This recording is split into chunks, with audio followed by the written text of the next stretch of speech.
Então, começamos mais um 20 Acerta. Eu e o meu querido tio Bu do Inspiração RPG. Aqui quem fala é Aquila da Taberna RPG. E hoje nós trouxemos convidados, não é mesmo, tio Bu? Tio Bu, por favor. E sim, trouxemos esses sugadores de sangue malditos das trevas. Apresentem, por favor, saiam das trevas e se apresentem. Criaturas do abismo. Nossa, eu nunca tinha sido invocado dessa forma. Boa tarde. Cuidado com o que vocês chamam, hein? Vocês estão chamando. Daí quando vocês vê, acorda aí num dia à noite e só não sabe por quê. Por aí. E o outro convidado, Boa tarde, por favor, professor. está perdente aí também. Tô guardado aqui. Boa tarde, né? Ainda, né? Então, pessoal, para quem não conhece, quem falou aqui primeiro é o Diogo, do Dice Master, tá? Sigam o perfil. Ele é um mestre de RPG, cria conteúdo de RPG. O próximo que falou aqui é o nosso querido Markov, o Vitae by Night, tá? Também sigam o perfil. Ele também tem conteúdo no Spotify, tem conteúdo no Instagram. Então sigam todas as plataformas. Depois, no final do vídeo, aí vocês vão ter o link deles para estar seguindo também, tá bom? Então é isso, pessoal. O que vocês fazem? Eu vou começar agora aqui com o Markov. Markov, fala pra nós aí, o que você faz, velho? O que você é? Pra galera, que nós invocamos Eu? vocês, mas do quê? O que eu faço? Por quê? Sou narrador de RPG, produtor de conteúdo. Gosto do mundo das Certo. trevas. Tem algumas plataformas aí, várias aí. Onde você digitar Vitae by Night, você acha alguma coisa aí terrível. Muito bem, você é criador de conteúdo. E você, Diogo? Então, eu tenho uma trajetória aí no mundo das trevas. Cerca de 7 anos eu tinha uma comunidade grande chamada Meio Mundo RPG. Depois essa comunidade ela se desfez e eu continuei com o Dice Master Lab, que é o meu podcast também aí no Spotify. Sigo narrando mesas relacionadas ao mundo das trevas e também outros sistemas. Que não está entendendo nada, porque a gente está falando do mundo das trevas, do mundo das trevas, mas tem uma galera que não sabe o que é o mundo das trevas. Explica aí pra galera o que é o mundo das trevas. Então, o Mundo das Trevas é uma série de livros que foi lançada aí ao decorrer dos anos 90, que começou com Vampiro à Máscara, seguiu com Lobisomem Apocalipse, Mago Ascensão, Múmia Ressurreição, Changeling, e foram títulos que foram tendo as suas versões revisadas ao decorrer das décadas. E onde a gente chega até agora aí, que a gente tá com o Vampiro quinta edição, Mago quinta edição, a gente tem aí Caçadora Revanche. E o Mundo das Trevas, ele não é só uma coleção de livros, e sim um universo que contempla todas essas criaturas que vivem à noite. Acho que é um panorama mais simples de explicar, mais complexo que isso, entendeu? Mas de forma mais simples a gente tem essa forma de explicar. Será que tem alguma coisa a acrescentar aí, Vitória? Eu tenho bastante, ó. O mundo das trevas é uma visão do mundo mortal. Ele é como se fosse o outro lado que não é visto pelos meros mortais. Então, é isso aí que o Diogo falou sobre os episódios que foram feitos, né, os capítulos de livros lá na primeira edição dos anos 80, 90. Faltou só o Changeling, o Despertar, que é um conto de fadas, mas com um fundo macabro também. E Demônio à Queda, que é uma realidade paralela depois que a gente morre, só que do lado ruim, onde os pecados são pagos. E teve também, na terceira edição, Caçadores Caçados, né, que eram mortais que tinham superpoderes que caçavam todos esses tipos de criatura daí. Mas o mundo das trevas também é uma visão facetada de sobrevivência, seja ela em qualquer uma desses 5 aspectos aí que a gente falou. Bom, pessoal, é o seguinte, eu sou uma pessoa totalmente leiga no mundo das trevas. Eu tô começando a jogar agora na mesa do Markov, tá? Eu comecei brevemente com o Hunter, com ele, né? A Revanche, como eles falaram ali, que é um RPG de caçadores, né? E agora eu tô passando pra vertente, no caso do Vampiro à Máscara, né?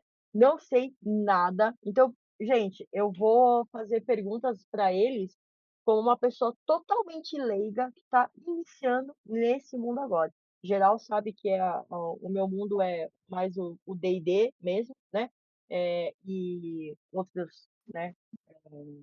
Outros tipos de RPG, mas o meu forte mais é o D&D mesmo, e eu tô passando agora. Então, eu e o Gu provavelmente vamos fazer perguntas e enchê-los de perguntas, porque realmente nós temos dúvidas, porque não jogamos, estamos nesse mundo conhecendo brevemente agora. Né, Bu? Você quer começar aí? Sim, sim. Eu joguei Vampiro só live action e joguei também Dark Age um pouco, mas tudo na terceira edição. Então tem muita coisa que eu não sei, muita coisa. A grande maioria das vezes que eu joguei foi frustrante, né? Foi frustrante para mim. Eu acredito que seja mais experiência referente a mestre e jogador.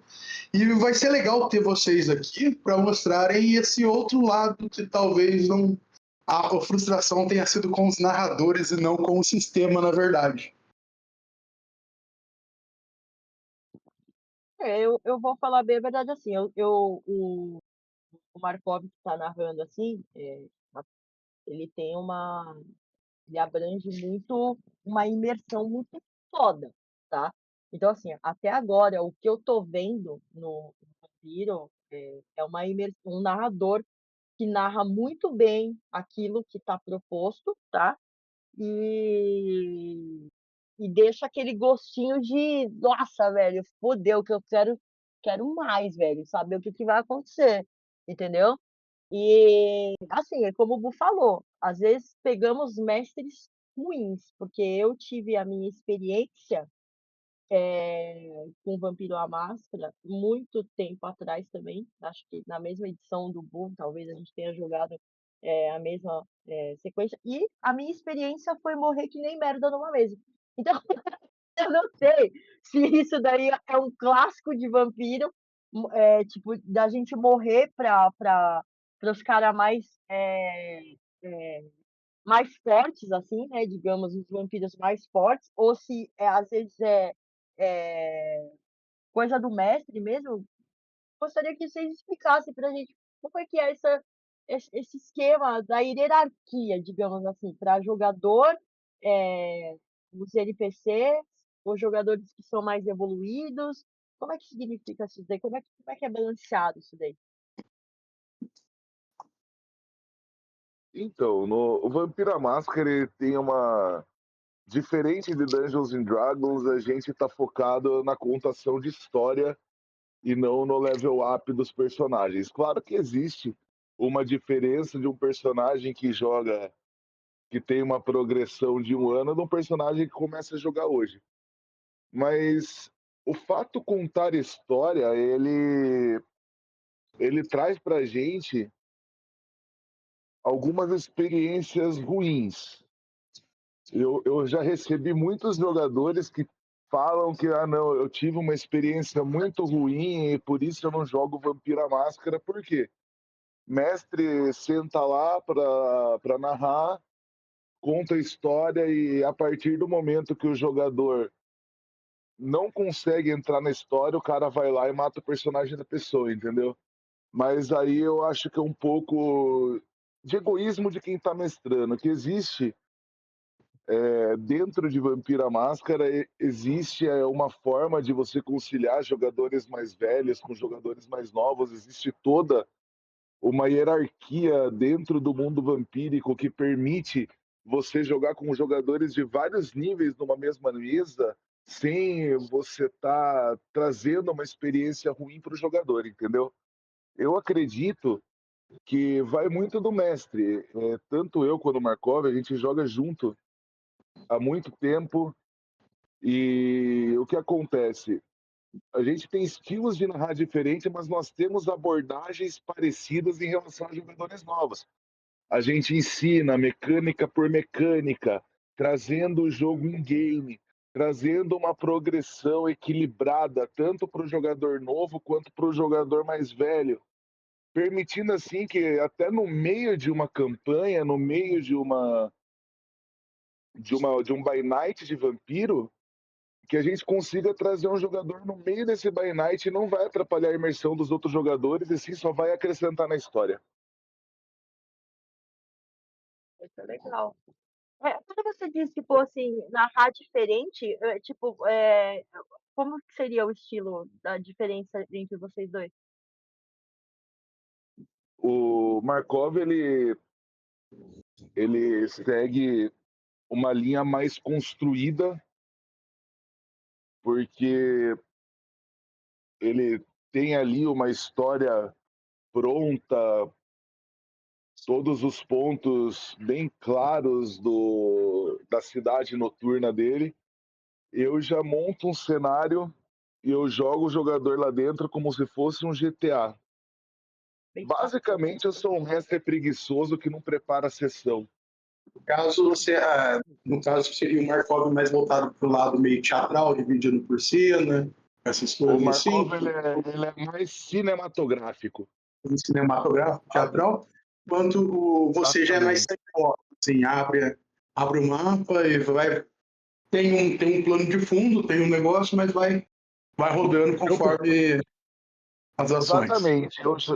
Eu já uso mais os ganchos que os jogadores deixam para montar uma história.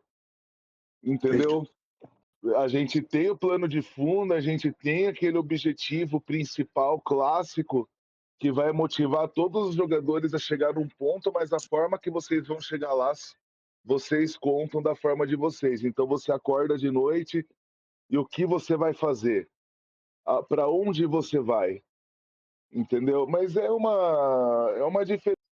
Sim, sim. Do mesmo jeito que tem no D&D, como tem no Pathfinder, como tem no GURPS, como tem X outros sistemas aí, Tormenta, a gente tem que fazer uma sessão zero. Claro que o mundo das trevas, em alguns momentos, vai ter temas para causar tensão nos jogadores, ou que entre em risco a humanidade do personagem, não do jogador. Então o jogador tem que ser um pouco mais maduro para entender o que é a realidade, uma cena de violência intensa no Storyteller, como é uma violência intensa no D&D, que é um combo, são números, são jogadas heróicas. E no mundo das trevas pode levar uma destruição de caráter, ou uma família, ou causar um remorso como uma consequência, tem isso também. E com relação aos jogadores de vários níveis na mesma mesa, sempre que eu abro um cenário, escolho uma cidade, escolho um período. Eu deixo claro para os jogadores o que vai ser passado, qual a temática política e frente à resposta deles, eu crio uma história inicial e uso bastante a narrativa compartilhada, minha e do jogador. Então isso deixa mais confortável e às vezes mais perigoso através das escolhas. E da diferença entre o meu estilo e o do Diogo, ele gosta de ver os limites dos jogadores. Mais Isso é bem psicológico? É mais nítido, um terror psicológico do jogo? bastante. Tipo isso? E ele Entendi. quer ver como a gente sai das emboscadas ou uma situação chave. Da minha parte, eu sempre deixo a história não assim tão linear, mas eu deixo ela por etapas, né? A cada descoberta, investigação, contato, as informações que os jogadores podem trocar entre eles. Até eles perceberem que o importante, o protagonismo, não é tanto o combate, o mapa, o objetivo final, e sim interagir entre eles e escrever junto a história. Acho que essa é uma das temáticas aí mais importantes do storyteller, a criação compartilhada da história. Vamos falar dos dados. Para o storyteller, especificamente o vampiro, na quinta edição, nós usamos dados de 10 lados, né? Cada bolinha, ou cada. Entendi. Eu tenho uma dúvida aqui que não sei, talvez, mas é assim, é a minha mais aparentemente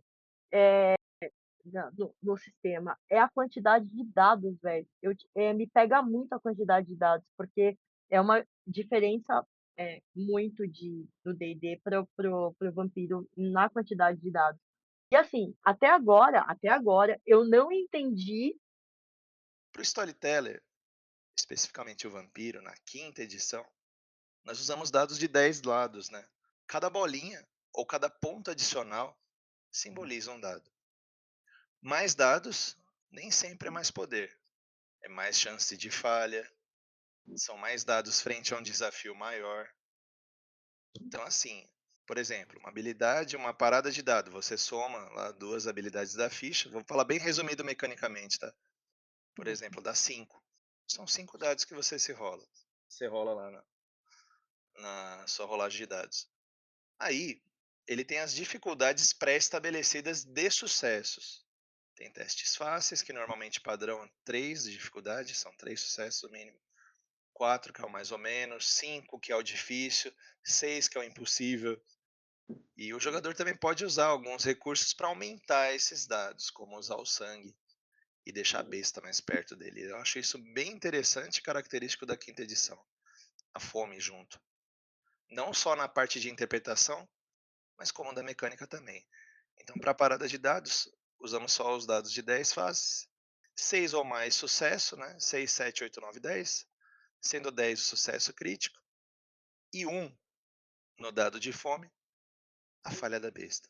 Resumidamente é isso, tá aqui. Então, na parte da quinta edição, essa parte de rolagem de dados, ela não teve tanta diferença da terceira. Bastante, Bu.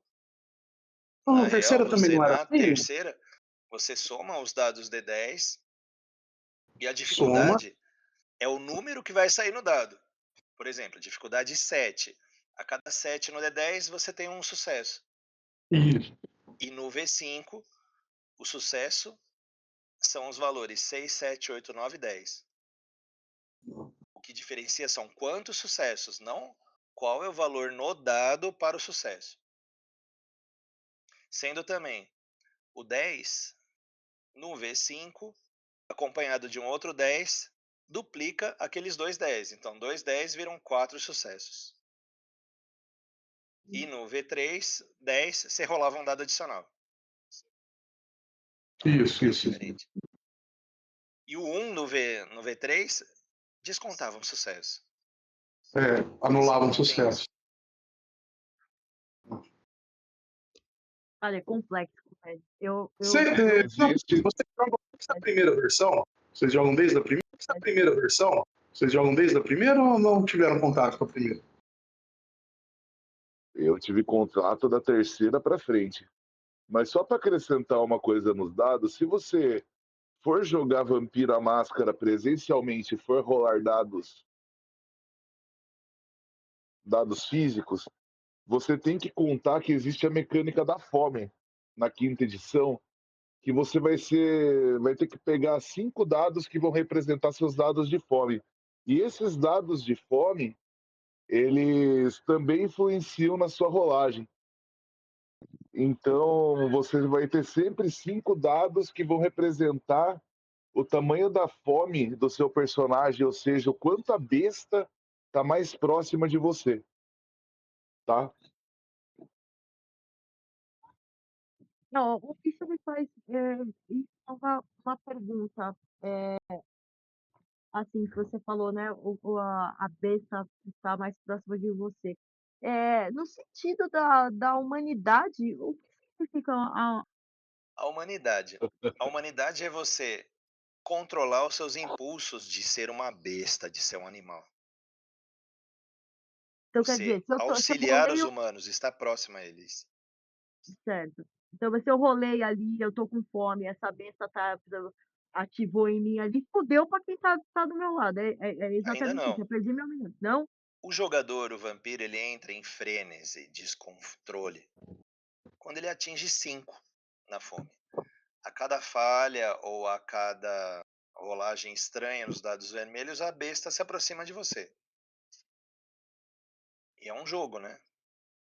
E quando você também gasta força de vontade, as coisas não acontecem, as coisas vão ficando piores.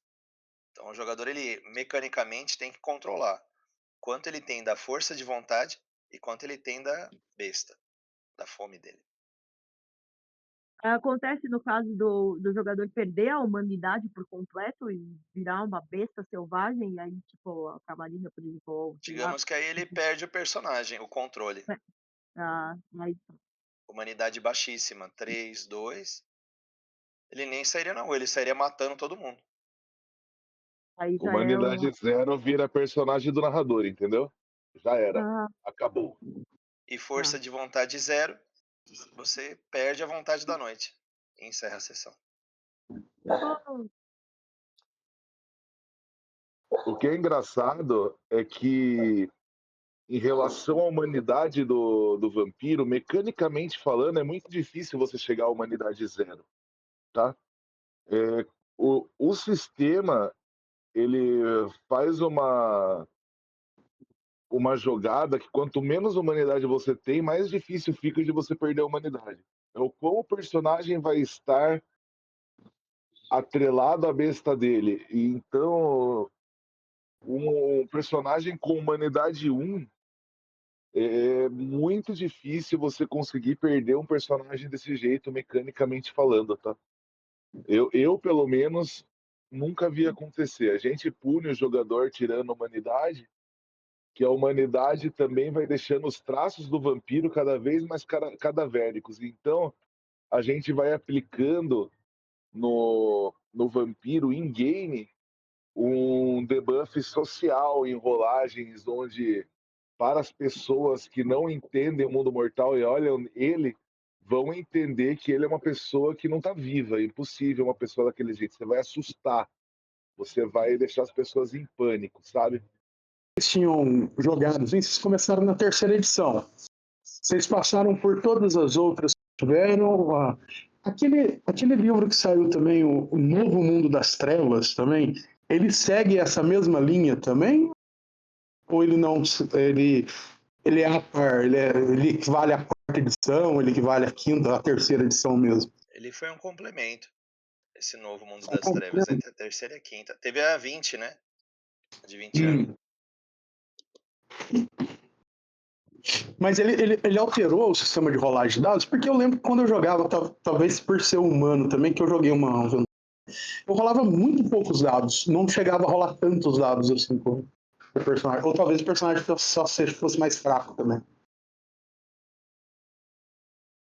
Até na 20ª edição, ainda é a rolagem com sucesso, sendo o valor do dado.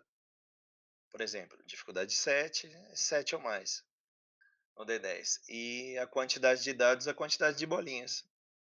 Pelo menos que eu lembro, o V20 era isso ainda, que eu joguei pouco V20. E entre todas as edições que vocês já jogaram, a quinta foi a que mais agradou vocês? Eu sim. Eu gosto da quinta edição por alguns motivos bem específicos. Assim, a mecânica da fome ela é muito boa.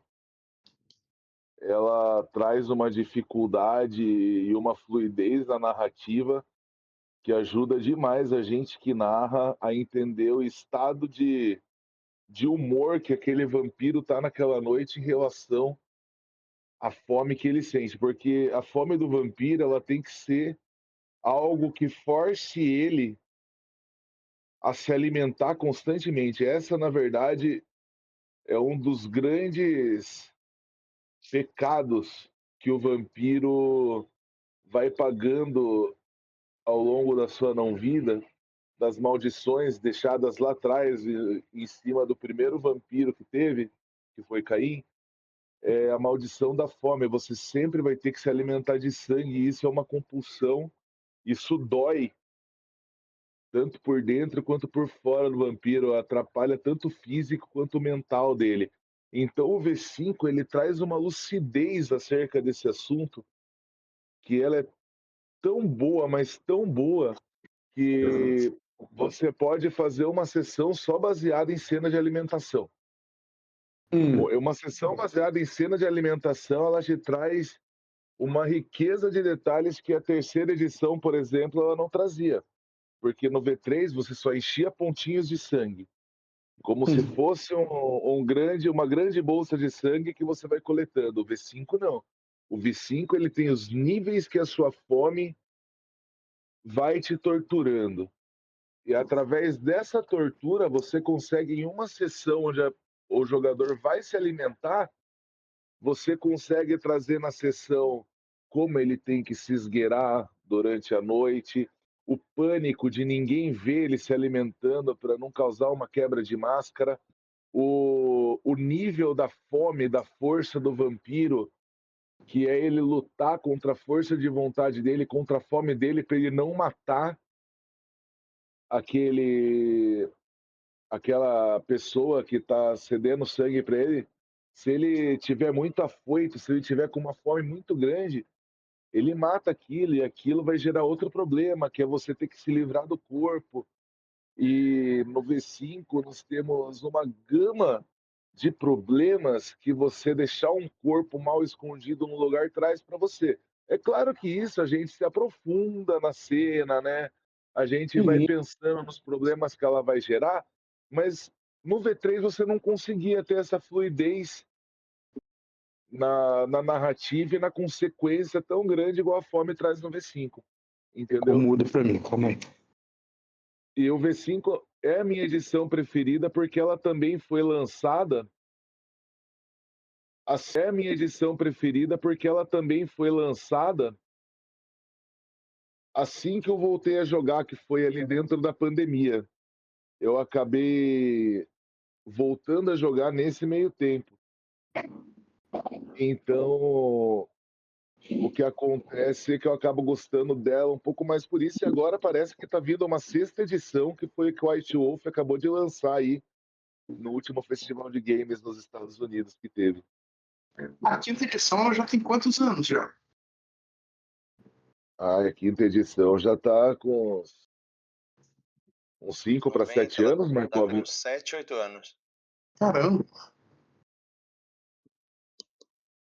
E, Markov, você também tem essa A mesma quinta visão de... edição, não só do vampiro, ela também trouxe novidades pro lobisomem e pro caçador à revanche com os dados separados, né? No caçador, no Hunter, a gente tem os dados de desespero e o perigo, em vez da fome, o que torna as cenas mais difíceis. Aquele e a Barbirato jogaram a série Laura, né? E sempre que elas tinham uma falha, a gente brincava, né? Olha o foguinho direto, é a exclamação. Era ruim quando saía a exclamação, porque ou a cena ficava mais perigosa, ou eu aumentava o desespero delas. Mas E assim, bota desespero nisso. era bastante. Ela ficou realmente desesperada. A minha ambição como narrador era deixar aquilo desesperada jogando Hunter. Consegui. Mas assim, Eu as cenas de arranquei a combate. porta de um armário, velho, pra dar na cabeça de um vampiro de tão desesperado que eu tava, mano. Vai, caralho, vai, Tati! A Tati, ai, eu vou me transformar, eu até o bagulho do armário, velho. Eu arranquei assim, ó. Toma essa coisa do caralho que tá vindo pra cima de nós, velho. Tão desesperador. É porque, é que nem eu falei, vai muito da imersão. O Markov, ele imerte você na cena que faz ficar com o cu na mão, velho. Essa que é a realidade. Você fala, nossa, eu vou morrer, mano, eu vou morrer, porra, eu vou morrer, eu vou morrer. Tipo, você vai pegar qualquer situação que tá ali pra tentar se livrar daquilo ali, entendeu, velho? Você tá na imersão. Então isso daí é muito legal, velho. Eu achei muito legal. E, tipo, o desespero te deixa mais crítico ali, entendeu? Então você vai tomar atitudes que você provavelmente não tomaria, mas naquele momento você tá desesperado, você toma. Muito bom. E era a temática do sistema, né? De caçador à revanche é essa, né? O desespero e o perigo. Mas voltando também ao ponto que eu gosto muito da quinta edição, são os combates simplificados em cenas, né? Livro mesmo, né? O livro base sugere você levar em até 3, 4 atos. Quando na terceira edição, no REC e na 20, os combates eram épicos, né? E bate dali, bate daqui, rebate, esquiva, agora é absorção. Quanto a quinta edição deixa tudo mais focado na narrativa e no storyteller e na imersão mesmo dos jogadores. Então, meu voto, claro, para a quinta edição.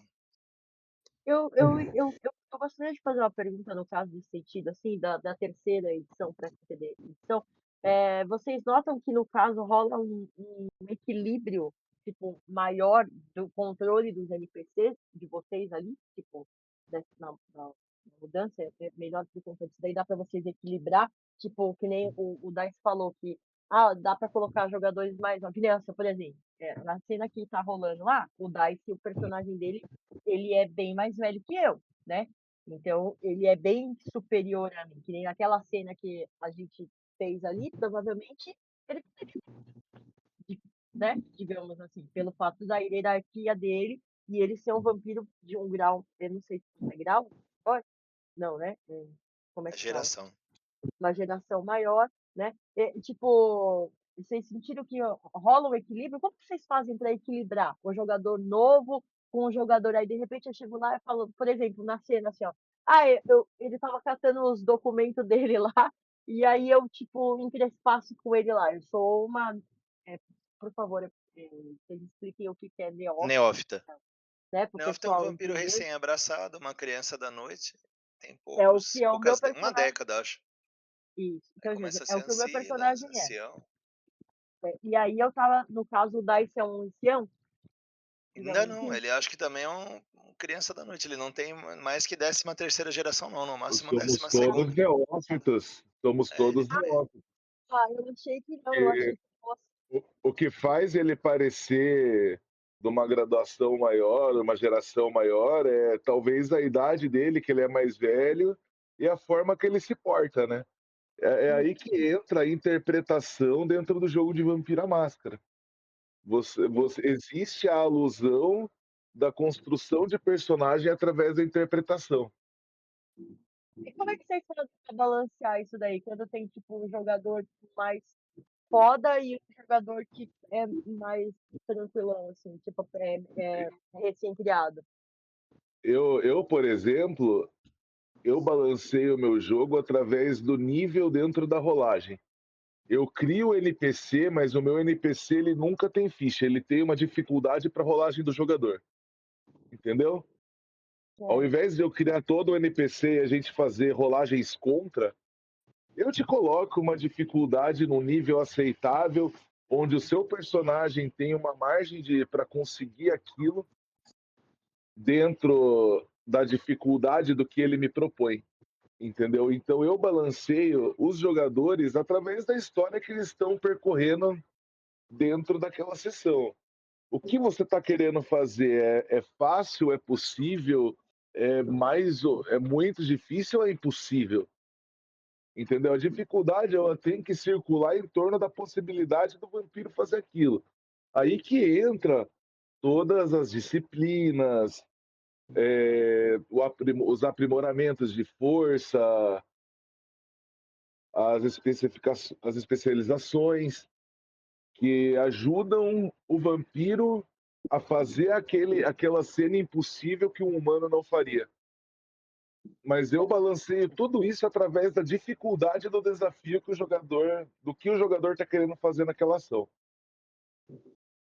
Bom, mas, por exemplo, assim, se eu tiver numa treta ali, tiver um vampiro que ele é um ancião, por exemplo, ali, eu vou ter e caio numa briga com eles ali. Vai ter um balanceamento também ou eu vou morrer que nem de Não, fato? negativo. Existe uma coisa que o V5 traz, ele traz a gente a ver o vampiro de uma forma mais lúcida. Tanto que as disciplinas foram traduzidas em habilidades que não gerem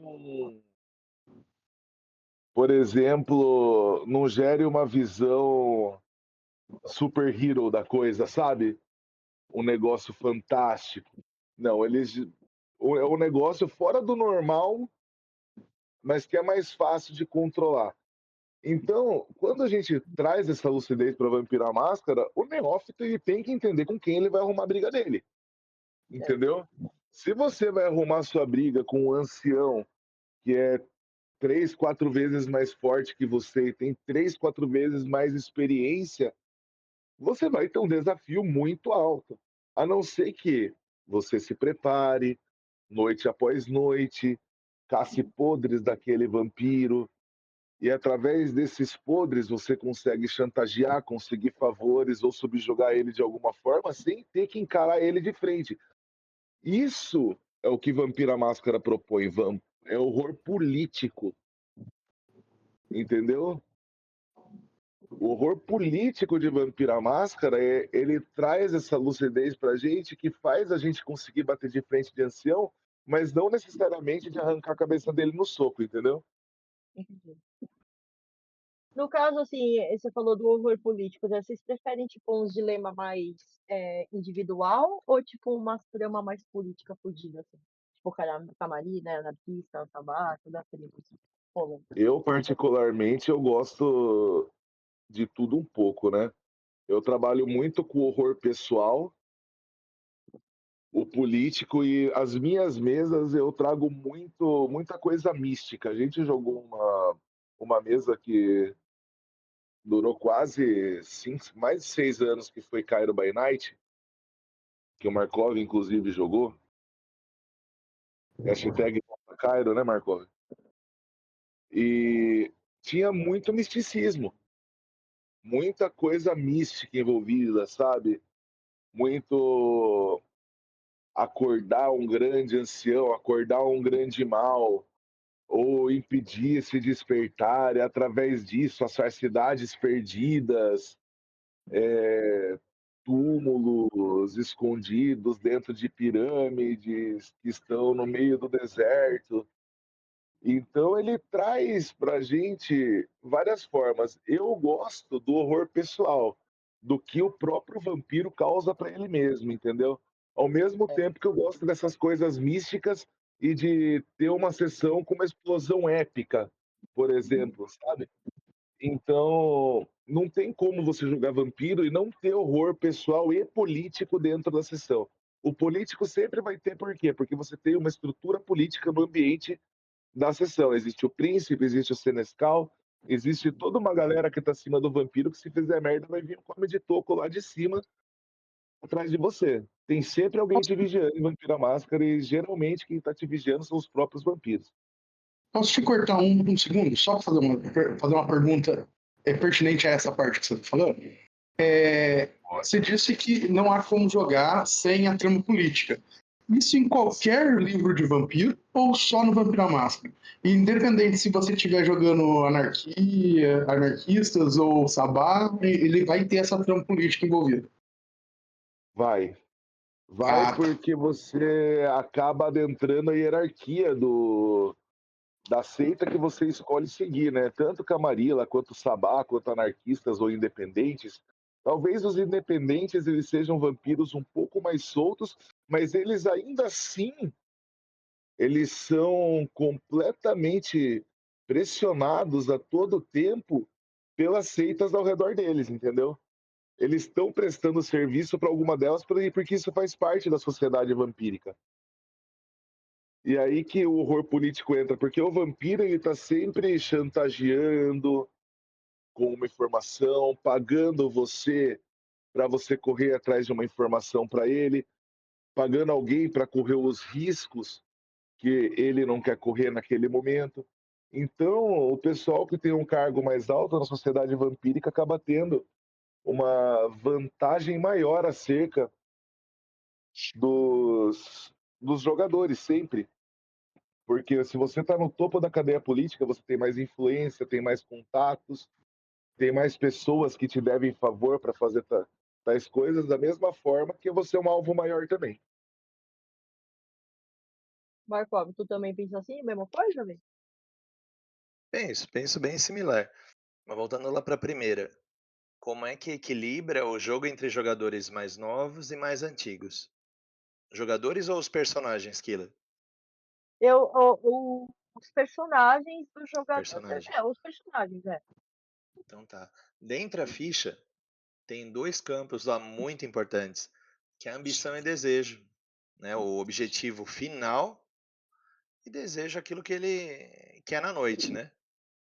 E isso move também a narrativa. Não é só o combate, não é só se expor, não é só ser caçado. É aquele que é o seu objetivo daquela noite. Por exemplo, sobreviver, encontrar um contato, fazer uma negociação. E a ambição, que, por exemplo, é destruir tal pessoa, ou acabar com tal clã, ou X, né? O jogador que vai saber o que quer fazer. Mas assim sendo, a rolagem, a dificuldade, claro que ela tem que ser equalizada, né? Tá num nível legal para dar diversão para o jogador e para o narrador. Que não adianta também o jogador sair frustrado porque os desafios são muito difíceis além do que a ficha dele comporta. Isso também vai ter que ser equilibrado com a ambição e desejo dele. Não adianta um recém-abraçado, eu quero ser o príncipe da Camarilla, que quer tentar fazer isso nas primeiras noites dele. Sim. Vai ser extremamente difícil e doloroso. Como também se ele for por rumos não planejados, né? Já vai direto lá combater os fortão, porque ele acha que é assim que ele zera o jogo. Então, no Storyteller tem esse lado também de planejamento. Lembra que quando começa as sessões eu sempre pergunto, né, o que você pensa nessa noite, o que você está sentindo, onde você está, para ver qual vai ser o tom da sessão e qual que vai ser o rumo. E quando os jogadores estão organizados em grupos, né, que a gente fala coterie, às vezes eles são aliados, às vezes não, eles só estão juntos para facilitar uma missão. Então coterries podem desmanchar ou não. E também foi na quinta edição que veio um recurso muito bom que não tinha nas outras edições, que é o mapa de relacionamento. O narrador faz junto com os jogadores um mapa com todos os personagens que estão jogando o cenário no momento, e você vai ter que preencher as setas do que você sente pelo outro jogador e ele o que sente por você. Isso é Aí eu muito sabia disso. interessante e isso ajuda também. Que Aqui esse a legal! gente ainda não fez. A gente vai fazer quando fundir as coterris. Você vê que daqui a pouco vai ter um mapa de relacionamento seu com o Grisha. Bom, eu já desbrochei isso no texto que eu escrevi, né? O que ele me Mas isso remeteu vai ali, ter né? mais Entendi. sólido mais Oh, pra que frente. legal! É o Que mapa de legal. relacionamento. É bom que a pessoa já fica ciente que você tem um ranço do Ou não, Eu você já tenho, pode ter um eu ranço e tenho ele gostar de você, então. sim, sim, sim. Não, mas aí é legal, né? Porque dá tipo uma trama legal aí, né? Uma novelinha, digamos assim, tipo, legal, E legal, legal. dependendo das cenas, os mapas são atualizados, tá? Eu Eles só não tenho uma são pergunta pra permanentes. vocês. Eu Eles só não tenho uma são pergunta pra permanentes. vocês. Referente a todos. O Markov ele é bem focado na parte do Vampira Máscara, né? O Diogo também falou também a Vampira Máscara, mas vocês já passaram pelos outros livros, né? Olha, Os outros seres da noite. já joguei É, Múmia uma vez só. a Múmia ela saiu agora na quinta também ou ela Não, da só terceira saiu também? Caçador, Lobisomem Hum. e Vampiro. Até agora. E o que vocês acham? Por que, pelo menos da visão de quem é de fora, que vampiro realmente é o carro-chefe da White Wolf, entendeu? E por que vocês acham que o vampiro tem tanta essa força perto de tantas outras obras que eles têm, como o Mago, também que na Mago, na época da terceira, pelo menos aqui no grupo que jogava, que o pessoal jogava, também era fortinho, o pessoal jogava bastante. Mas o vampiro sempre foi o carro-chefe. Sempre que o pessoal via que era uma mesa de White Wolf, era vampiro, sabe? O que você acha que. Você acha que ele é mais bem trabalhado ou ele é mais fácil ter um apego do público? Deixa pro Diogo, bora, Diogo. O vampiro, eu acho que ele é mais famoso por causa da comunidade em si, eu acho. Porque o vampiro ele é mais palpável, talvez. O lobisomem também é muito. Ele tá ali junto, tá? O lobisomem ele é tão bem quisto quanto o vampiro, viu? Então, eu não sei, mas eu acredito que a gama de poderes, o flertar com o sangue e o vampiro ser uma coisa mais próxima de um ser humano, talvez faça o Vampiro à Máscara ser um pouco mais famoso por isso. Mas eu, particularmente, eu gosto muito. No meu podcast a gente tem lobisomem, no meu podcast tem vampiro, eu narro mago também, narro caçador. Então existe toda uma cena por trás também das sessões onde você consegue também englobar os mesmos seres dentro de uma campanha, por exemplo. A quinta edição ele traz isso muito claro, inclusive pelos modelos de ficha, que são extremamente parecidos. E as mecânicas parecidas também.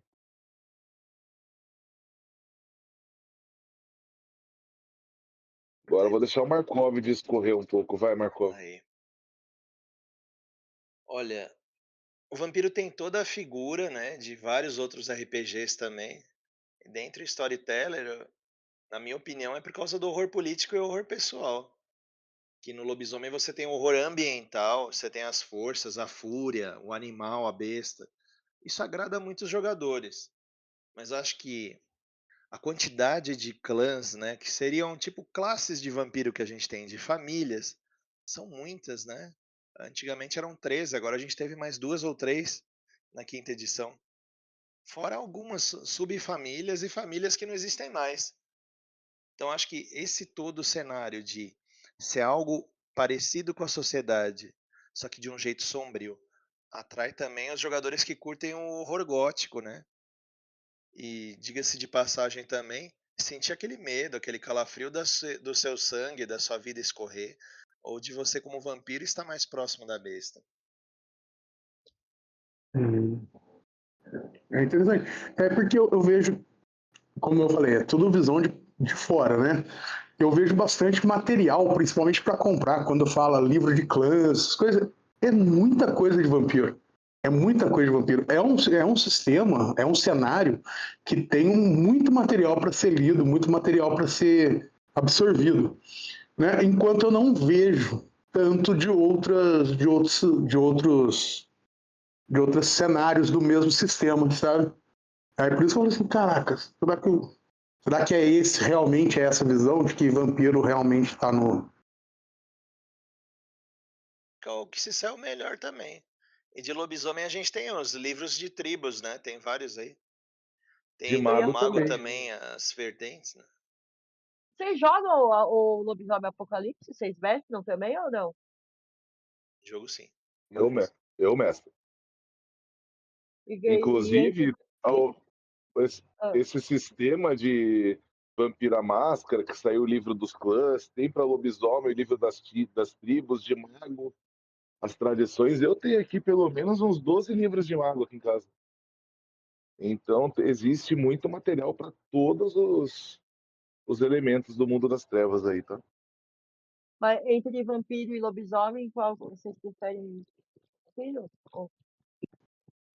Eu gosto muito de vampiro, mas assim, são coisas diferentes. Se você pensar numa estrutura narrativa aqui, ó, pensa assim, vampiro, você vai trabalhar ali naquela mutreta, naquela malandragem, você faz um negócio aqui para tirar outro negócio lá, para falar mal de um aqui, conseguir um favor de alguém aqui.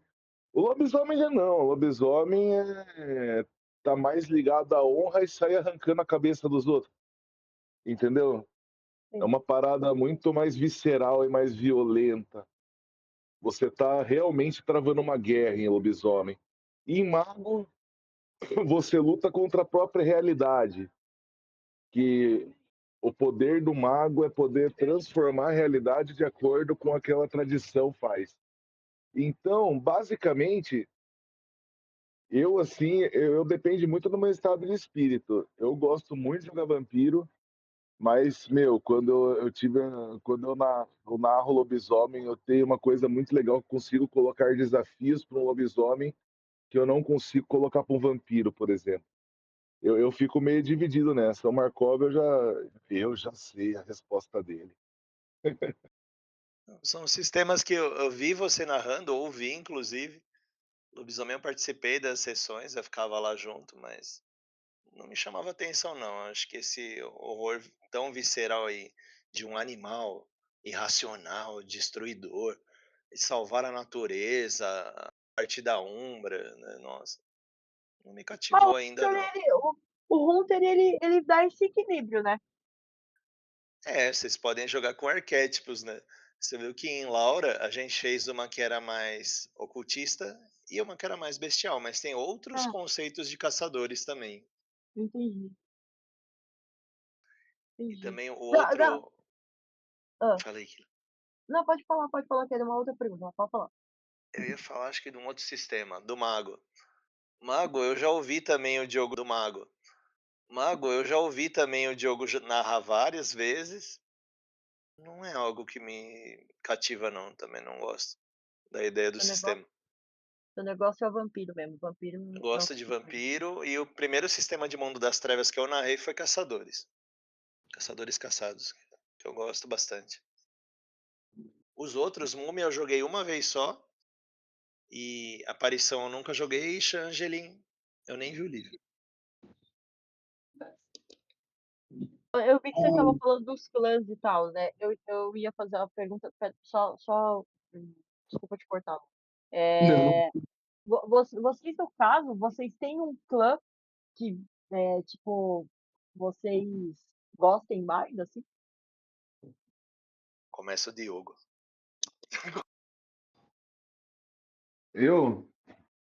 Eu gosto de todos igualmente. Brincadeira, odeio o Ventru. E eu gosto muito de jogar com Toreador. As paradas sociais, todo o lance com carisma. Eu gosto bastante de jogar com Toreador. Mas jogo com todo mundo. Mas se fosse nomear um clã preferido, seria o Toreador, sim. O Mas, Markov. no caso, assim, o toreador é aquele que é o galanteador, né? No caso, que é tipo um bardo, né? No nosso D&D, assim, que é o cara É o que... galanteador. É o É, cara que passa lábia.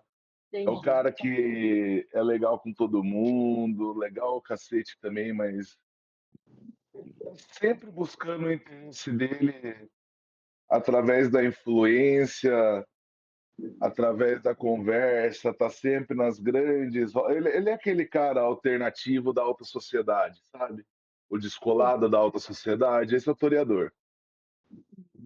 Não é filha da puta a ponto de ser um ventru, mas também não gosta de se misturar com o povo que tá ali na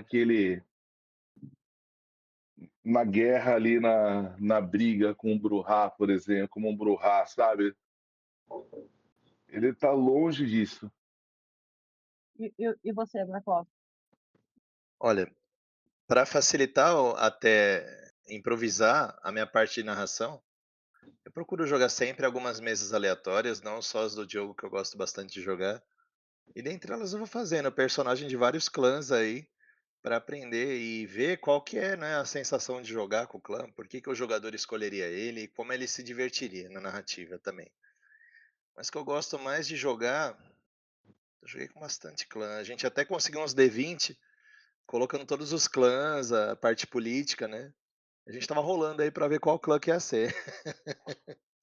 Mas o que eu gosto bastante de Caitiff. Eu gosto também de Nosferatu, mas eu gosto de Caitiff. Caitiff são os sem clã.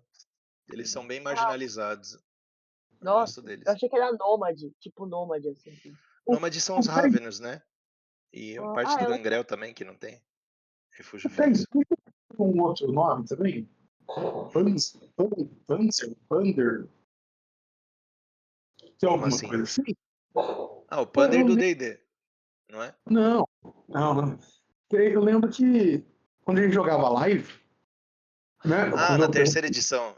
Tinha. eu acho que um era Caitiff, um era porque seguia Camarelo, o Panda era quando era solto, assim. Eu não lembro por que tinha essa alteração de nomenclatura, mas eu Eu não tô gosto lembrando. também do Caitiff por causa do processo da ficha dele, que ele pode ter qualquer uma das disciplinas de todos os clãs. Então é interessante, é um desafio montar essa ficha. E Sangue Ralo também, eu acho bem legal. Sangue Ralo é 14ª geração para baixo? Isso. É, eles têm algumas vantagens frente ao vampiro, né? Luz do sol, poder sair de dia. Só que as disciplinas deles são diferentes, né? E a alquimia do sangue que eles usam é outro processo.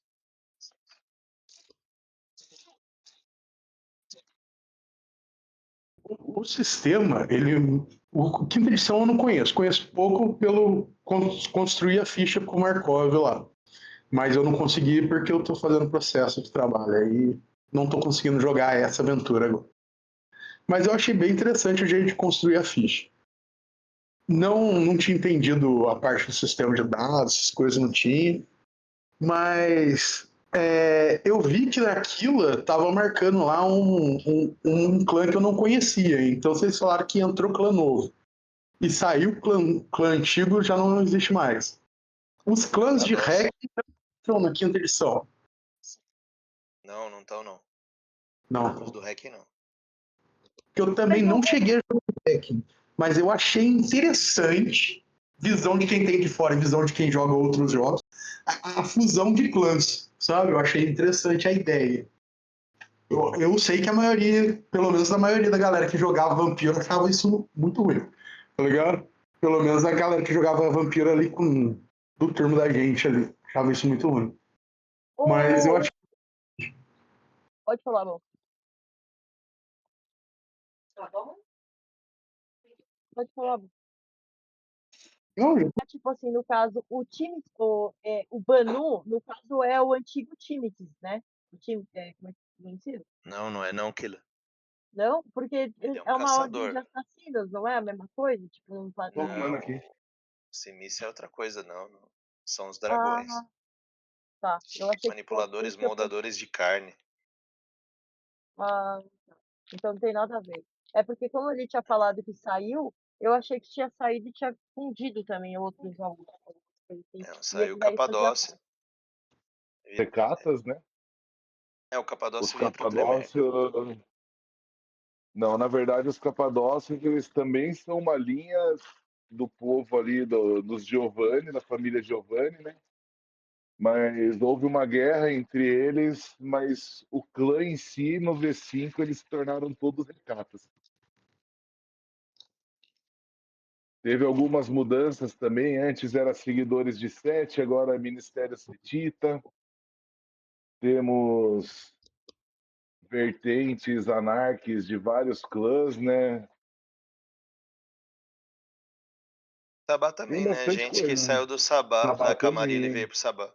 Ao contrário também. Exatamente. Os Brujá viraram independentes, o Gangrel também saiu do Sabá e virou independente. Então, o Sabá não, saiu da Camarilla. O La Sombra também saiu do Sabá e veio para Camarilla. Exatamente. Tem uma galerinha aí. Então tem. Pra ilustrar o horror político.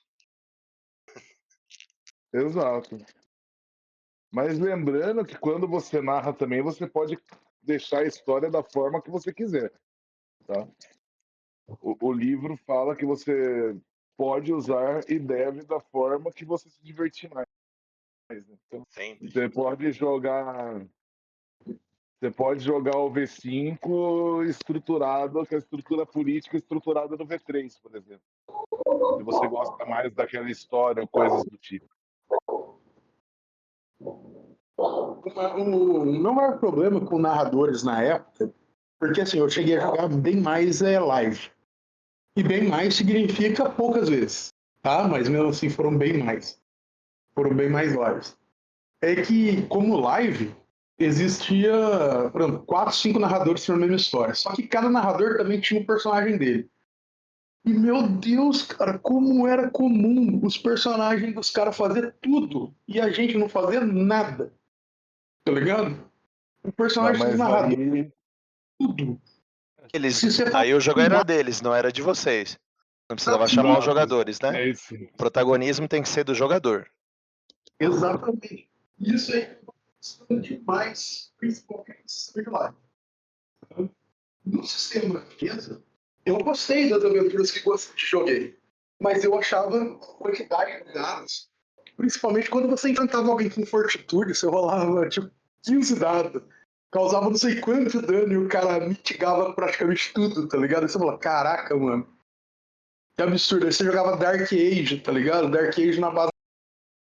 O que eu gostei de jogar, foi que o cara meteu a política por dane-se, jogou numa micropolítica. A política da cidade só, sabe? Do Dark Age. Aí eu gostei. Mas quando, nossa, entrava 200 NPC, todo mundo mais forte que você. Eu falei assim, mano, meu do céu, eu já sou peão na vida real, cara. Agora eu tô entrando pra jogar RPG e eu tô na base da Triângulo de novo, velho. Tá ligado? Me irritava profundamente estar na base do Triângulo de novo, tá ligado? Não, mas aí te sacanearam, né? Aí foi realmente mestres ruins, sabe? Que o mestre ele tem que jogar para contar uma história. Se ele não tá jogando Vampira Máscara para contar uma história decente, ele tá jogando Vampira Máscara errada, na minha opinião. Que a essência do Vampira Máscara é contar uma história e isso tem que ser divertido tanto pro narrador quanto pro jogador. E o contar uma história, eu acho que você sofreu pelo mestre ter um personagem, né? Existe um negócio aí que a gente não. O mestre sempre vai ter um carinho pelo aquele personagem que ele tá jogando e vai fazer o possível para deixar ele morrer. Não deixar ele morrer, por exemplo, né? Mas, sei lá, eu acho que foi apenas uma infelicidade aí, na real. Você só teve uma experiência ruim com gente ruim, que é o que acontece bastante por aí, na verdade. Se você sair no jogar aleatoriamente aí nas mesas, você acaba se deparando com bastante coisa ruim, mas também se depara com bastante coisa boa na hora que você conhece gente legal. É. E referente, assim, dentro da estrutura do vampiro, dos jogos do vampiro, existe algum que não seja tão fechado na criação de disciplinas? Por exemplo, igual falou, tem o Kaitif. Mas eu nunca achei. Por exemplo, eu já joguei de Kaitif também live para conseguir fazer o que eu queria fazer. Eu não ter muito aquela estrutura de regras de clãs, coisas assim. Mas também nunca achei uma mesa que a galera ia jogar de Kaitif, tá ligado? Que a maioria da galera ia jogar de Kaitif. Aí, nossa, prova aí, toda aventura era dentro do Elísio, cara. Toda aventura era dentro da reunião da Camarilla, cara. E você ficava lá 2 horas escutando os caras conversar do que eles iam fazer, do que eles iam resolver, o que os caras iam fazer, acontecer, e sei lá, na base da pirâmide, só pra bater palma, tá ligado? Nossa, me irritava profundamente. Mas isso é Aí às chato vezes pra a sua caramba. missão era sair de lá. É só sair, pô, da reunião. Aí, as 2 vezes que eu saí, eu falei, valeu, obrigado. É que hoje em dia, sei lá, eu não sei. As primeiras coisas que a gente faz para entrar numa mesa de RPG é entender a proposta da mesa, aonde que ela, qual o rumo da história, onde que ela vai chegar. E claro, entender e conhecer o mínimo do sistema para saber para onde você vai, onde você tem que ir. Eu acho que assim, eu também não gosto de sessões no Elísio, tá?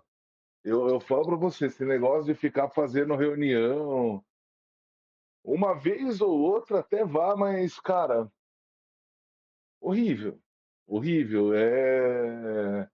Não gera história, não gera jogo, não gera nada.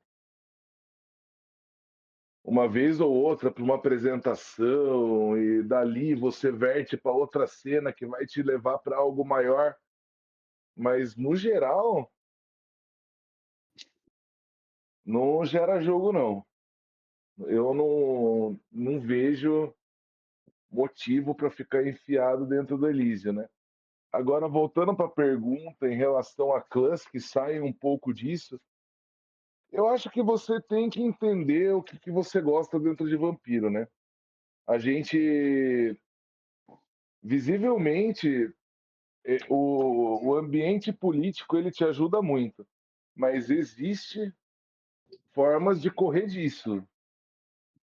É igual os próprios Nosferatos que ficam mais escondidos do que aparecem.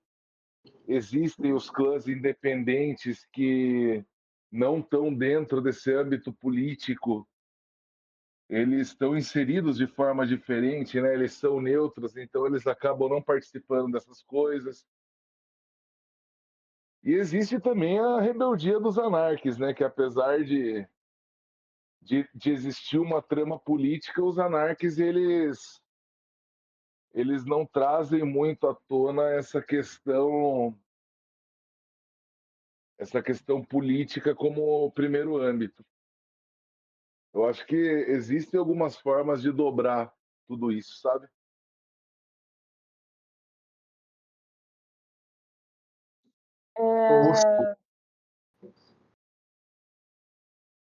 Pode mandar, bom. Não, eu falei, show, legal, bom saber. Né, o Vampiro ele se trata muito de conspiração, traição, coisa política e tal, assim, né? Eu queria saber, na mesa de vocês, assim, se já teve alguma traição, assim, que vocês não esperavam que um jogador pudesse fazer ali no momento, tipo, na situação que tava rolando ali, e aí, tipo, ele surpreender todo mundo, assim. Na mesa de vocês já rolou alguma cena assim, tipo uma conspiração, uma traição que surgiu do nada, que você não esperava que o jogador fosse fazer uma coisa dessa, tipo assim? O Markov. Quem O eu? Markov, Nada. o primeiro personagem dele em Cairo, Santiago, ele tinha uma ambição que era poder ver o filho dele de novo. E rolou toda uma trama em que o filho dele virou um espécime da Segunda Inquisição e fizeram um lobisomem artificial com o filho dele. Um dia o filho dele entrou lá no refúgio dele, ele viu o filho dele se transformou em lobisomem e não reagiu, matei o personagem do Markov. Acabou a mesa naquele momento. Acabou a E mesa era a minha naquele momento. ambição. Eu ia fazer isso. Encontrar o meu filho. Eu não ia contra ele. A mesa acabou naquele momento. Naquele momento tinha mais gente para jogar. Eu falei, gente, acabou, cara. Acabou o clima, acabou tudo. Nossa, pesou muito, velho. Porra! Pesou demais, pesou muito. Morte Pesou matada. muito porque ele não ia reagir com o lobisomem na frente dele e ponto, acabou, arrancou a cabeça, já era. Não tem o que fazer. Não tinha outra coisa. Eu, como narrador, não podia fazer diferente e ele, como jogador, também não podia. Como você se sentiu, E eu Marcos? sabia que ele estava vindo me procurar também e fiquei lá. Eu queria encontrar ele. Ah, você queria morrer, meu irmão. Você falou, foda-se, Não, eu pode joguei com dar. esse personagem mais de 2 anos. Mas foi o que você aceitou numa boa e achou que da hora, porque deu a parte da sua história, você falou, tá, beleza, morreu, mas tá suave. Foi uma boa história contada. Ótima história. Não, até porque o Dice deu, tipo, praticamente pra ele o que ele queria, né? E aí Sim. deixou aí ele decidir, né? Tipo, ó, tu pode ficar, mas tu pode encontrar. Aí a decisão é sua, né, velho? Então, Era uma escolha moralmente difícil, entendeu? Moralmente era uma escolha horrorosa de se fazer. mas top, velho, top. E você, Markov, você no seu? Já Deixa eu ver. rolou? Da minha parte, eu já tive cenários que foram só de traição e vingança. Como foi o de Buenos Aires, que foi a primeira mesa V5 que eu narrei, que eram todos contra todos. Tivemos alguns sobreviventes lá. Teve também Berlim, que era uma mesa de sangue fraco, os jogadores eram todos sangue fracos. E teve um traindo o outro, e teve cenas fortes também. Mas sempre, viu? O jogador ele é capaz aí de surpreender o narrador e de se surpreender. Eu acho que ele fazendo isso, ele se diverte também, vendo as possibilidades, né? Eu vou fazer uma pergunta para você que eu sempre achei interessante. Nas suas mesas que você posta lá, você sempre tem um local, né? Um local que se passa a história, mas sempre você coloca, tipo assim, Las Vegas by Night, né? Igual você falou, Berlim by Night. Toda essa parte assim, estrutural do local. Quanto tempo você demora para você estudar assim, a parte para você narrar e entrar tipo, na vibe do lugar? É aí que eu me divirto, né, Bu? Eu crio o cenário, por exemplo. Cada cenário tem uma pegada. Las Vegas era um cenário de apostas. E tinha uma Hum. mecânica lá que eles apostavam os pontos de experiência e tinha jogos de azar no meio da mesa. Las Vegas foi muito bom também. Tivemos acho que 4 anos quase de Las Vegas, 3, 4 anos. E Caramba. cada lugar é uma temática. Teve Paris, que era mesas de amor e temas mais fortes assim. Teve Londres, que também foi a parte de monarquia e segredos aí. Então, cada cenário é uma pegada diferente, é um lugar, eu procuro usar os lugares reais, eu estudo um pouco da geografia, de como que tá, e me distraio assim também, em criar os cenários. Legal, legal. A Você falou que graça, deu. a graça é desenvolver, né, gente? Você Ah, sim. pensar no cenário, pensar os vampiros que permeiam aquele cenário, as pessoas relevantes.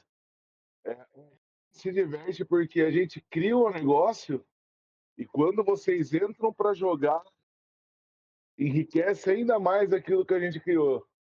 Igual, tanto eu quanto o Markov, a gente usa um sistema onde a gente deixa a galera postar os resumos da mesa na voz do personagem.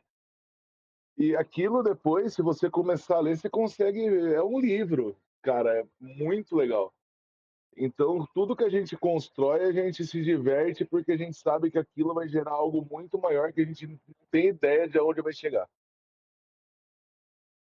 Da hora, da hora. E também vai trazer novos jogadores, né? Gente que tá lá vendo o Instagram, que tá ouvindo o podcast, e quem sabe não venha ter uma experiência melhor. Nem você, né, tio? Você falou que a sua foi horrível. A minha foi horrível, cara.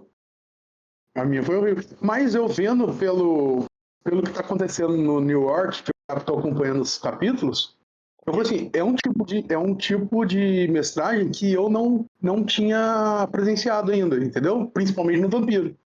E eu falei assim, porra, eu ia curtir muito estar um personagem aí, sabe? Eu ia curtir muito em fazer um personagem pra jogar desse jeito aí, sabe? Porque eu vejo que o foco é no personagem e não no. E não no. Protagonismo. E não no. E não no personagem do narrador, entendeu? Nunca, Que foi jamais. gigantesco. Você falou que teve mesas de 4 anos, o Diogo falou que foram mesas de 6 anos. Isso com entrada de jogadores também? Ou só os mesmos jogadores, mas trocando de personagens caso falecesse? Ou nem Deixa o trocavam? Diogo primeiro. Como é que é? Desculpa, repete. Eles falaram que teve uma aventura de 6 anos. Uma mesa que rolou durante 6 anos.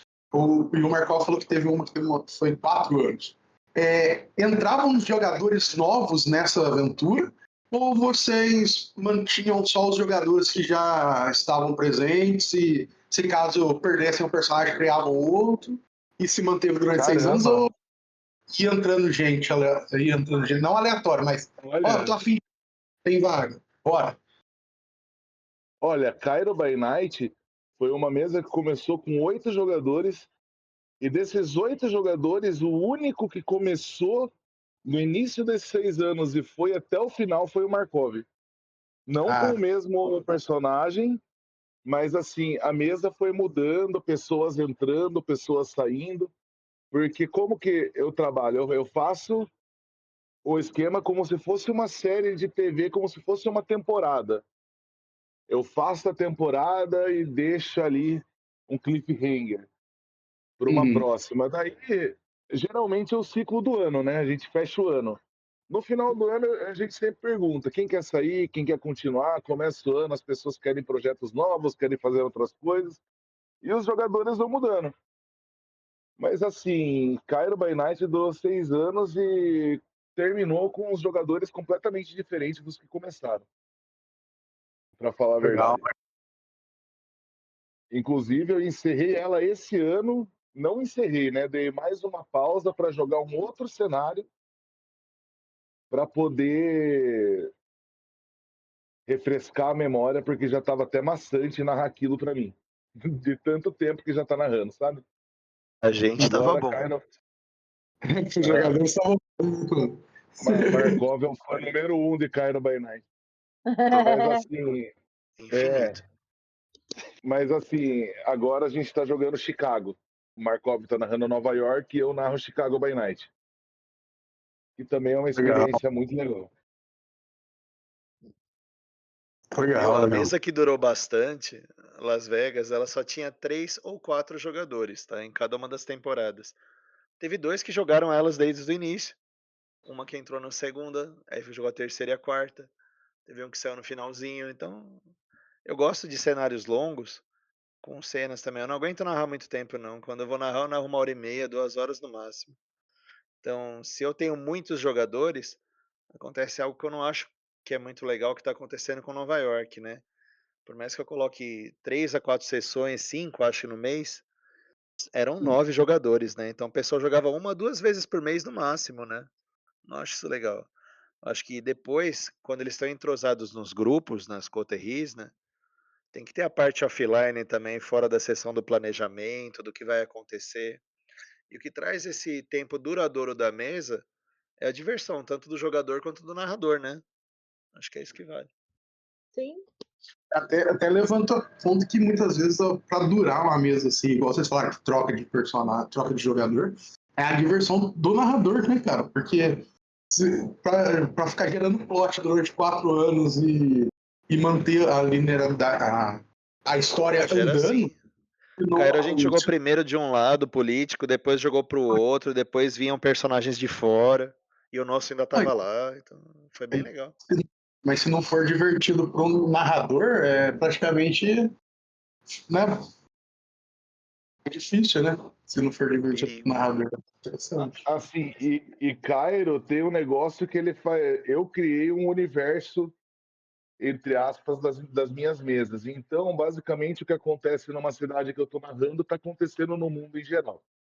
Então, os personagens da mesa que saíam, personagens que terminavam a história, personagens de outras mesas que eu estava narrando, eu acabo utilizando eles como NPC.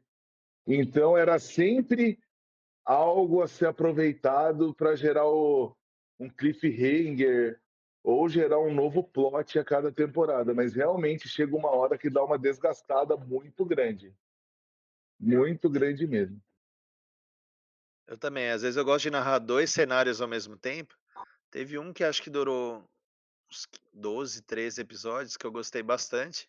Eu quero voltar a narrar, que é Veneza, de horror de sociedades secretas. E teve até o Cthulhu lá, foi bem legal. Um dos jogadores gostava muito de Cthulhu. Aí eu fiz um cenário que fosse sobre horror cósmico mesmo. que legal. E só teve 2 jogadores, no final era o Diogo e o Shiro só. E uma coisa que eu tiro o chapéu para vocês, isso eu tiro o chapéu mesmo, igual vocês estão falando aqui, né? Nessas duas aventuras, 2 cenários ao mesmo tempo, eu falo assim, eu até mestro 2 vezes, mas não com 6 anos, 4 anos, não. Mas eu tiro o chapéu por vocês jogarem no mesmo sistema, na teoria, no mesmo universo, sabe? Eu me perco muito fácil nessa parte. Muitas vezes, por exemplo, vou jogar D&D e vou jogar Costa da Espada com um e com outro grupo também, chega uma hora que eu já não lembro mais o que aconteceu no grupo 1 e no grupo 2. Eu tenho que ficar recorrendo às minhas anotações, porque senão eu não... Ó, é daí que veio a ideia do podcast. Meu podcast começou por isso. Pra gente ter o registro, ter as cutscenes, as imersões. Aí fica fácil. E os resumos, né, que eu aprendi a fazer com o Diogo. A gente sempre lia antes de jogar, né, escrevia e voltava. Legal, tira o chapéu mesmo. Ó, pra finalizar, pessoal, pra não ficar também atrasando muito vocês aí, ô, Bu, assim, da minha parte, eu acho que eu esclareci bastante dúvida aí do Vampiro à Máscara, né? Ou o Mundo das Trevas, como o pessoal preferir. E, né? Você tem mais alguma pergunta, Bu, pra fazer pra eles aí, né? Pergunta não, eu acho que foi esclarecedor para as dúvidas que a gente tinha. Ficou, como eu falei, o que eu passei ainda é vívido, certo? Mas conversando com eles já vi que eu devo afirmar que eu não vi a mestragem do Diogo. Perdão, Diogo, depois eu dou uma olhada lá. Mas o já viu do Markov, foi completamente diferente. Então acho que dá para jogar tranquilo, no caso para mim, né? Passar as neuras, né? E eu acho que explicou bastante. Talvez, assim, as tretas que eu tenha referente à rolagem de dados, essas coisas, vão passar na hora que estiver jogando e vai ver que não é a coisa chata que o outro mestre deixou bem implícito que seria. É entender o sistema, né? É isso aí. Para mim, ainda o que pega para mim é os dados ainda, mas eu ainda estou tentando entender. Eu acredito que até o final eu vá entender. E aí, eu não joguei na mesa do Diogo, mas eu tenho um convite do Diogo. Eu tenho pintado esse convite, entendeu? E aí, uma hora eu vou jogar na mesa dele, que ele já me chamou para jogar também. É, mas vamos aí, vamos jogando e vamos vendo. Eu até agora, como eu falei, né, o Markov, ele tem uma narrativa muito boa no sentido da imersão, né, faz a galera imergir, então a minha dificuldade, pô, eu só tô sendo usado, mas é que nem eu falei, é questão de você se habituar a jogar, né? Acredito que depois vai, vai fluir mais. Eu vou deixar uma pergunta para os dois, né? O Marcos primeiro, você pedir para você responder, e depois o Dice. Assim, resume para mim em uma palavra o que seria Vampiro à Máscara para você, cara. Uma emoção. Pra mim é muita emoção. É deixar o outro emocionado e me emocionar. Se não for assim, não tem jogo. É emoção. Ó, eu lembrei da figurinha que ele manda. Emoção! Vai ter um corte sobre isso. Vou colocar o gatinho dele. E você, Para mim Rodrigo? para mim é criação, criação de histórias, de amizades, de família. Eu através da minha comunidade de RPG aí, através de tudo, muita coisa se criou através disso, então para mim é a criação. Cadê aquela minha frase? Muitas coisas aconteceram. Muitas coisas aconteceram. Isso aí, bom, Mas isso é história para outro dia. tem algum adendo aí, bom? Só quero reafirmar aí, quem estiver ouvindo, para acessar todas as redes sociais aí, tanto do Dice quanto do Markov.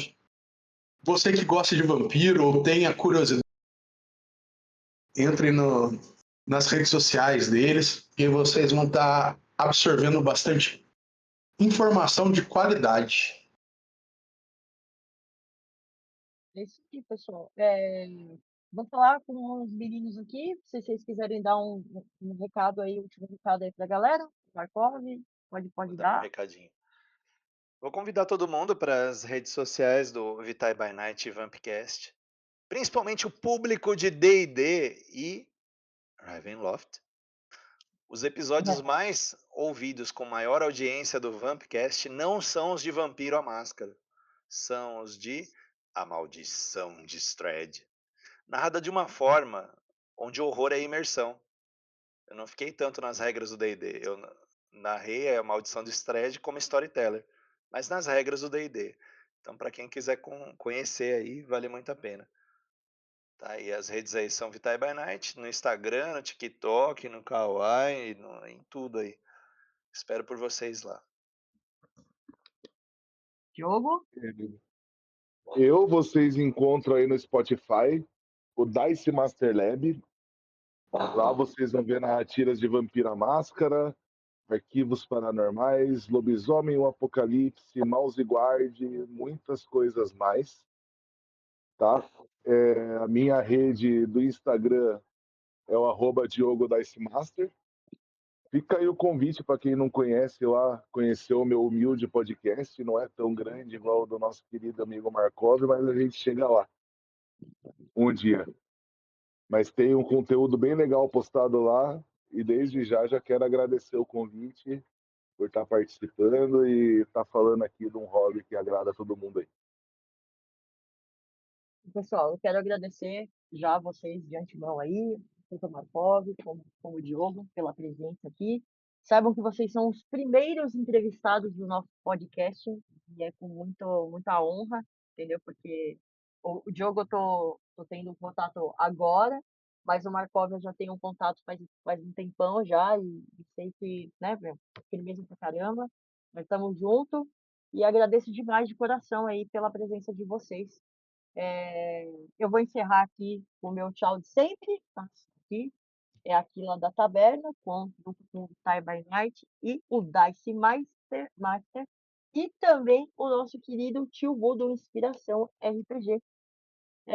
Vou deixar com você, o Bu, a finalização do nosso podcast. Então, até mais, galera, e boa noite, boas roladas e bons críticos para vocês. Eu quero também agradecer ao Diogo, ao Markov, agradecer pela presença, agradecer por tirar dúvidas desses jogadores iniciantes na parte de Vampira Máscara, e agradecer a paciência por escutar tanta abobrinha minha daquilo, e eu quero agradecer você também que ouviu até aqui. Se você discorda, concorda, acha que tá errado, que o tio Bu tá falando bobeira, aquilo falou bobeira, comenta aí, deixa o like. Sigam todos aí nas redes sociais que vai estar na descrição. Uma ótima noite, um ótimo dia, uma ótima tarde. Até a próxima. 20 acerta?